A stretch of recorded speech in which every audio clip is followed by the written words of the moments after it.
Question number 21. Mr. Govind's income particular are as under for the previous year 2021-22.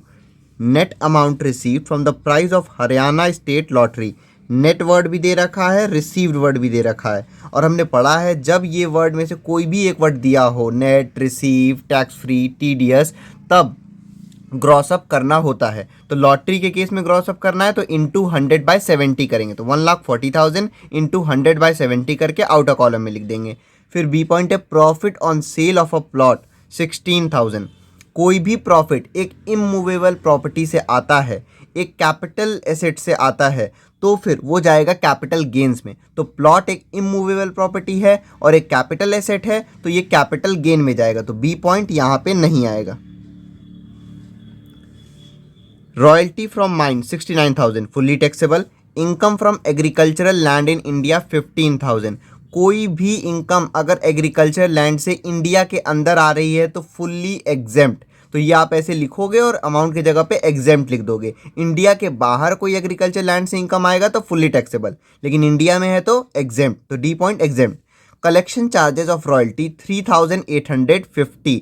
तो भाई royalty जो मिला था सी पॉइंट में माइन से, उसको कलेक्ट करने के लिए 3,850 रुपीज़ जो है इन्होंने इनका लगा था कलेक्शन चार्ज, तो ये लेस होगा, डिडक्टेबल अमाउंट है ये. He bought lottery tickets worth ₹1,760 during the previous year. भाई लॉटरी को खरीदने के लिए कोई भी एक्सपेंसेस डिडक्टेबल नहीं है, तो ये जो लॉटरी के टिकट के लिए लगा इतना पैसा ये डिडक्टेबल नहीं है. केवल डिडक्टेबल एक्सपेंस में ये रॉयल्टी पे जो कलेक्शन चार्जेस हुआ है ये लेस होगा. Compute taxable income from other sources for the assessment year 2022-23. Solution देखते हैं 21 का. सबसे पहले हम फॉर्मेट बना लेंगे, computation of income from other sources.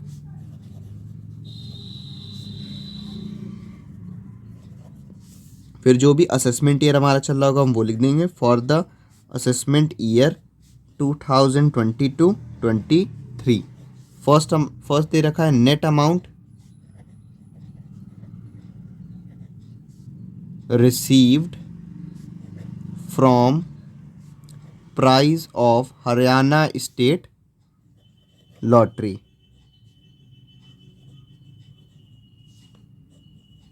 तो भाई लॉटरी के साथ नेट वर्ड लगा हुआ है इसलिए ग्रॉसअप करना होगा. रिसीव्ड वर्ड भी दे रखा था और इन सब में से कोई भी वर्ड है तो ग्रॉसअप करते हैं. तो 1,40,000 रुपीज़ अमाउंट दे रखा था और लॉटरी के केस में ग्रॉसअप करने के लिए इंटू 100/70 करेंगे.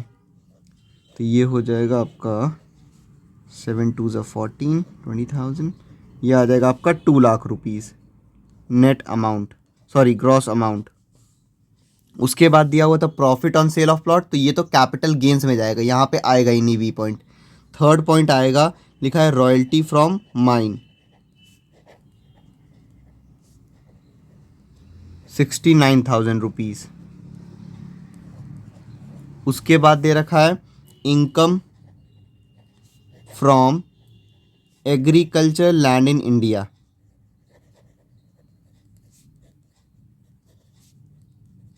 इंडिया के बाहर कोई भी एग्रीकल्चर लैंड से इनकम आएगा तो फुल्ली टैक्सेबल, लेकिन इंडिया में कोई भी एग्रीकल्चर लैंड से इनकम हो रहा है तो फुल्ली एग्जेम्प्ट. और कुछ दे नहीं रखा है, पहले इन सबको ऐड कर लेंगे, फिर कुछ एक्सपेंसेस भी दे रखे हैं, तो 2,69,000 ये आ गया इन सबको ऐड करने पे. उसके बाद इसमें से हम लेस करेंगे एक्सपेंसेस डिडक्टेबल. तो दिया हुआ है कलेक्शन चार्जेस